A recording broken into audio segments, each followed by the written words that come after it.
John Lott is here. He's the president of the Crime Prevention Research Center and the author of Gun Control Myths. John, great to have you with us. Merry Christmas. Happy New Year, sir. Happy New Year. Great to talk to you, too. Thanks for having me on. Okay, so the left is mounting a new attack on deportations, saying we are trying to save American taxpayers' money, and we don't want to spend all of this government money, this taxpayer money, on deportations. What have you discovered? I mean, these numbers that they have for the costs are just laughably bad. So I'll give you a simple example. 3/4 of the costs that they're claiming has to do with housing detention for the individuals that are there. But they make a lot of assumptions. So let's say you're going to be deporting 1 million people a year. They assume that you have to keep 1 million people, the same 1 million people, in housing over the entire year. But in another part of their documents, that they're saying, well, on average, people will be there for 2 months, and one can debate that. I think it'd probably be less than that. But even if it's 2 months, that means at any one point in time, you're only housing 167,000 people.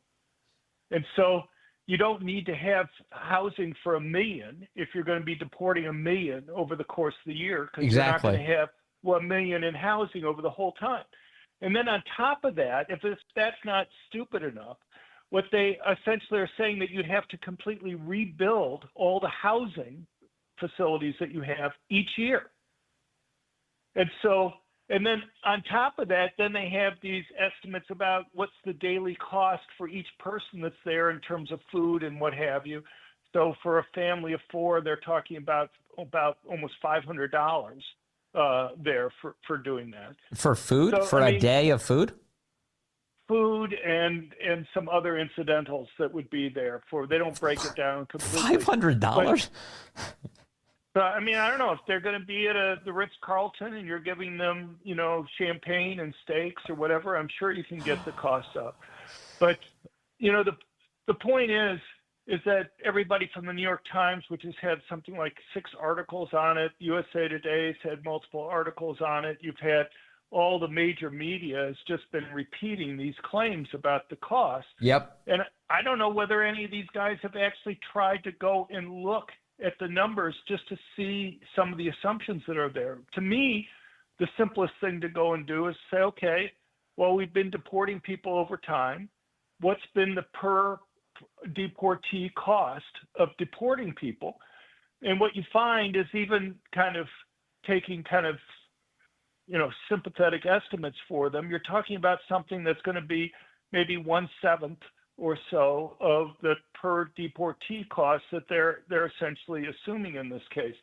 And the other thing just to note over time is that the years in the past where we've had the largest number of deportations, the cost per deportee has fallen. There have been some economies of scale that's there. But, so I'm saying even if you take what may be a high estimate, you're still talking about the actual cost, rather than trying to guess and try to do it from scratch and putting in their own assumptions that are there. If you look to see what the costs have been, it's a fraction of what they're claiming. Also, I assume this study also is not dynamic in the sense that it probably doesn't anticipate the people who are like, no, I don't want to be deported by federal authorities. I'll just gather my family and go. I'd rather do that before somebody takes me into custody.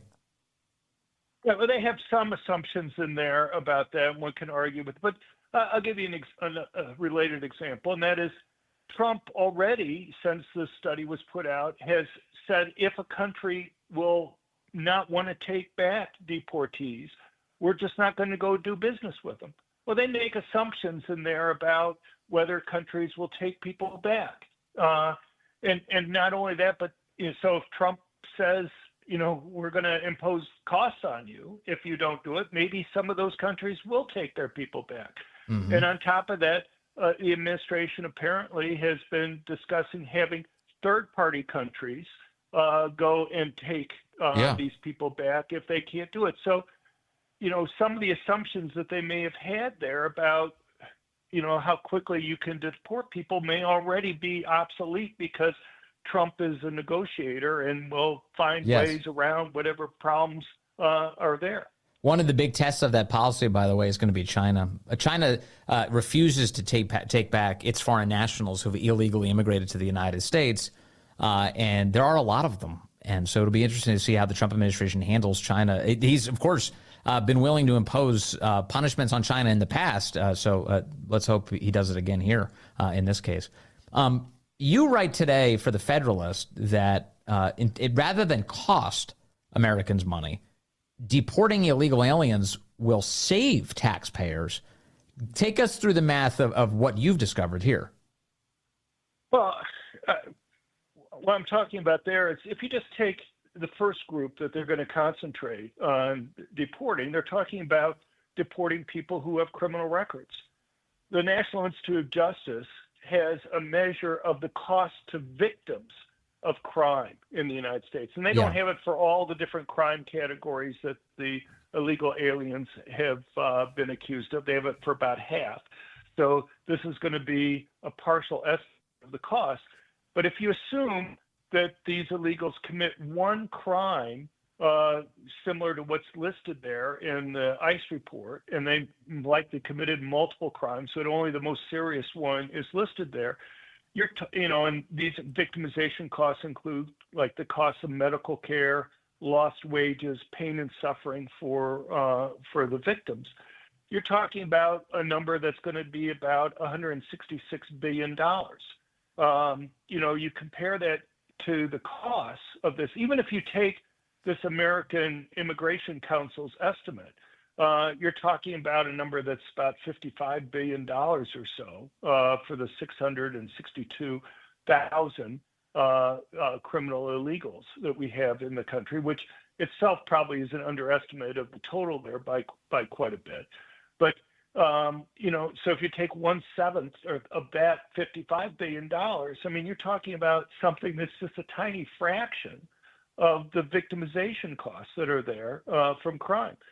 There are other estimates that are there about the fact that we may be spending $150 billion on housing and other aid for illegals that are in the United States per year.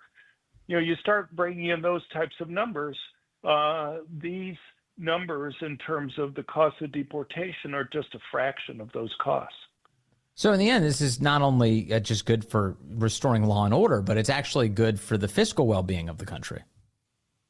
Yeah, no, there's no doubt about that. And of course, there are other things that are there. I mean, one looks at this and you figure, why are Democrats fighting so strongly against even deporting criminal illegal aliens? I mean, you have a case just a couple weeks ago in Boston where 3 illegals had been arrested for child rape. One of them was a Brazilian who had committed child rape in Brazil multiple times. And they released these individuals without informing ICE that they were being released, ignored the detainer that ICE had put on them. And yet, why do they fight so hard against even deporting people who are doing things like raping children? Well, that is the question, isn't it? Why would you do that unless you're in favor of enabling that? And that's what all these cities keep doing. And in fact, some of them are getting theatrical about it. They really want to become these sanctuaries. Tom Homan has promised that if that's the case, he'll just double the personnel who have to go to those cities to actually carry out the law. Do you expect good things from Tom Homan in that role? Yeah, I mean, everything that I've heard from him and known about him in the past, he seems like the perfect guy. He's actually willing to go and bring criminal charges against, like the mayor of Denver when he was threatening to go and interfere with the deportation of criminal illegals.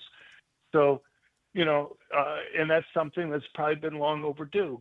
Look, I mean, the big problem that the Trump administration is likely to have is going to be all the Democratic district court and circuit court judges that we have in the country. They're likely to go and bring legal cases, which will do everything they can to delay things. You just had Senator Schumer do an interview with Politico where he was talking about all the judges, this record number of judges that have been confirmed during the Biden administration, would be kind of their bulwark against the policies that Trump was bringing up, and one of the ones that was mentioned was the issues dealing with the illegal aliens. Yeah. Lastly, on this issue, I wonder if you have any thoughts about the housing crisis in the United States. Last week, the federal government under Joe Biden admitted that the cost of housing and the explosion in homelessness is the result of so many foreign nationals having poured into the country since Biden took office.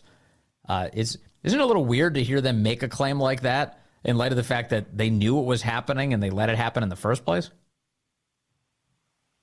Right. Well, I mean, you let in 12 million plus, God only knows how many millions more have come in that we didn't observe coming across the borders because our monitoring systems were broken and not being repaired, or border agents were pulled off of monitoring the border. So, you add, 12 plus million people in the United States, that increases the demand for housing that you're going to have there, and that's going to cause prices to go up. I mean, there are lots of things. I mean, obviously, we've had inflation generally occurring, which has been greater than the growth in wages. We've had higher interest rates, which are related to the inflation, which obviously makes it more costly for people to borrow, particularly younger people who are going to have to be borrowing a larger percentage of the cost of any house that they're going to be wanting to get. But, there are lots of things that you can do to try to reduce the cost of housing. We've had all these local regulations around the country which make it difficult for people to be able to quickly go and build housing. I mean, you can see huge differences in the cost of housing between a place like Texas, which has relatively few regulations, and a place like California, which makes it virtually impossible to go and build. One of the problems that you have in a lot of these places is that people who currently own houses in an area may want to have a lot of restrictions that prevent new building, because that will mean the prices of their places go up.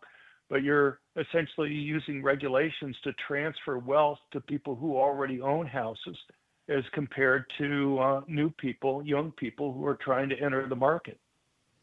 It's amazing. John Lott, thank you for always being all over the data and sharing your findings with us. Great to talk to you today. Please have a very happy New Year.